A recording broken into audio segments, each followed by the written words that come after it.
anything like that? Yeah, it's a lot of investment. It's a lot of investment, and it's the third day and we haven't put pads on yet. Yeah. So it's it's going to be sloppy. As at times you do accept sloppiness if you're doing something different and you're asking guys physically to do something they haven't done before. So you accept that kind of sloppiness. But what you hope to look for is the things that you've done a little bit more than other things, that there's a retention there, and the things that they are starting to gain experience with, they can do better as they go. So, sloppiness is the sign that you're taxing them. And you just want to make sure that certain sloppy things you can accept, but other sloppy things you have to draw the line, because retention is such a big piece of this, and trying to separate the guys that can take the next step. But there's a lot of things being thrown at everybody on this field. Probably, honestly, more things on defense than offense are different.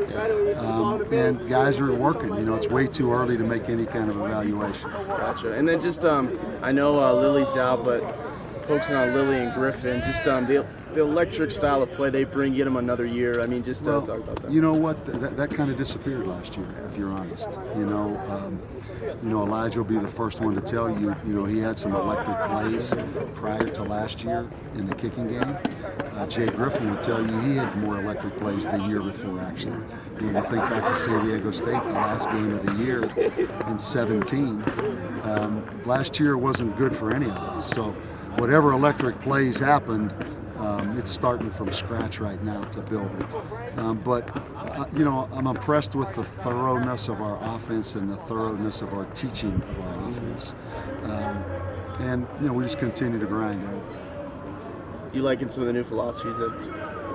Well, you better like them because we control it right now. It's a totally controlled environment. It's us going against ourselves. It's scripting things in practice. So, hopefully we can start to build a little bit of confidence.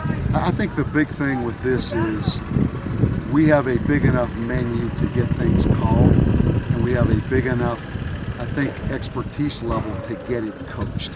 And what I don't want to do is go into the season with a small bank of things we can do. I think we've learned that we do have to be outside the box in some ways. We do have to be different. And to become multiple on either side of the ball, you really have to stretch these kids and stretch these coaches, both mentally and reps. I wanted to ask about the offensive line. Do you think a second season being multiple, that they can take another step in terms of being better? Yeah, absolutely. I mean, our offensive line last year, Aaron Jenkins was really the guy that had played. And really, if you think back, probably the only one. That coupled with a new scheme, we've had pretty good continuity on the offensive line. Even a guy like Javon Mosley, we got in late in the season last year, some who missed spring. So obviously more pass protection, another year of that, a little bit more of the true zone read type of offense, the RPOs. We're a year farther along. So, on paper, all that sounds good right now. Just like this interview is kind of on paper right now, because nothing's really happened yet as far as being able to really evaluate what's happened. This one of those big guys up front, you missing today, Teton? Can you tell us about what he's doing? Teton's a remarkable guy. He's in Washington, D.C.